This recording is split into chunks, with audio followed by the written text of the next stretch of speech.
தாய் தமிழில் உறவுகளுக்கு வணக்கம். தொகுதி வேண்டாம், பணம் கொடுத்தால் போதும். பேச்சுவார்த்தை நடத்துகிறார் பிரபல தலைவர். தொகுதி வேண்டாம், பணம் கொடுத்தால் போதும். பேச்சுவார்த்தை நடத்துகிறார் பிரபல தலைவர். தேர்தல்னாலே தேர்தலில் போட்டியிடணும்,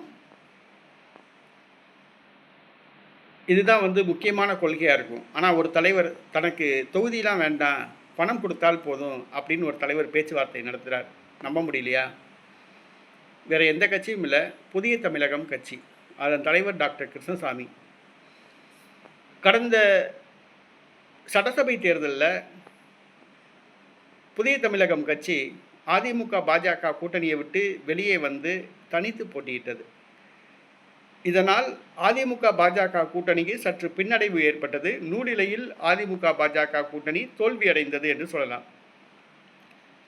அந்த புதிய தமிழகம் கட்சி கூட்டணியிலிருந்து வெளியேறினது அதிமுக கூட்டணி தோல்விக்கு ஒரு காரணம் என்று தான் சொல்லணும்.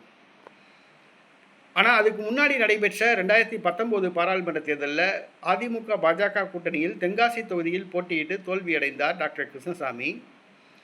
அடுத்து நடைபெற்ற தமிழக சட்டசபை தேர்தலில் அதிமுக பாஜக கூட்டணியிலிருந்து வெளியேறி இவர் தனித்து களம் கண்டார். 60 தொகுதியில் வேட்பாளர் நிறுத்தி 60லையும் டெபாசிட் காலி. இவரே கூட தான் போட்டியிட்ட தொகுதியில் 6000 வாக்குகளைத்தான் பெற்றார்.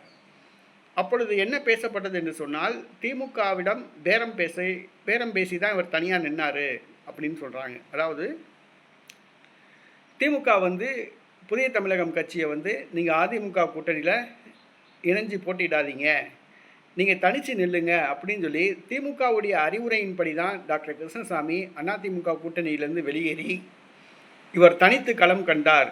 அதற்கு பிரதிபலனாக அப்பொழுது பணம் கைமாறியதாக கூறப்படுகிறது. அதே போன்று இப்பொழுது டாக்டர் கிருஷ்ணசாமி நடைபெற்று முடிந்த தமிழக பாராளுமன்ற தேர்தலில் அதிமுக கூட்டணியில் தென்காசியில் போட்டிக்கிட்டு தோல்வி அடைஞ்சார். ஆனால் இப்போ நாங்கள் எந்த கூட்டணியிலையும் இல்லை, தேர்தல் நேரம் முடிவு செய்வோம் அப்படிங்கிறாப்புல. வருகிற சட்டசபை தேர்தலில் கூட டாக்டர் கிருஷ்ணசாமி திமுக அதிமுக கூட்டணியில் இடம் பெறுவதற்கு அவர் விருப்பம் இல்லை, தேர்தலில் போட்டியிடவும் விருப்பம் இல்லை. அவர் திமுக கிட்ட பெட்டி வாங்கிட்டு பணம் வாங்கிட்டு தனித்து தான் நிற்க போகிறாங்க அப்படின்னு அவங்க கட்சிக்காரவங்களே சொல்கிறாங்க. தென் மாவட்டத்தில் இருக்க தேவேந்திரகுல வேளாளர்களும் சொல்கிறாங்க. அதாவது திமுக கிட்ட பெட்டி வாங்கிட்டு பணம் வாங்கிட்டு இவர் அதிமுக கூட்டணியில் இணைந்து போட்டியிடாமல் இந்த முறையும் தனித்து போட்டியிட்டு தேவேந்திரகுல வாக்குகளை பிரிக்கின்றார். தேவேந்திரகுல வாக்குகள் அதிமுகவுக்கு செல்லக்கூடாது என்பதற்காக தேவேந்திரகுல வாக்குகளை இவர் பிரிக்கின்றார் என்று கூறப்படுகிறது. ஆக டாக்டர் கிருஷ்ணசாமி திமுக தொகுதி வேண்டாம், எனக்கு பணம் கொடுத்தா போதும் அப்படின்னு பேச்சுவார்த்தை நடத்துவதாக கூறப்படுகிறது. இது எந்த அளவுக்கு உண்மைன்னு சொல்ல முடியாது. டாக்டர் கிருஷ்ணசாமி திமுக அதிமுகவோட கூட்டணி வச்சு போட்டியிடுறாரா இல்லை தனித்து போட்டியிடுகிறாரா என்பதுக்கு இன்னும் காலம் உள்ளது. 10 மாத அவகாசம் இருக்குது. நாம் பொறுத்திருந்து பார்ப்போம்.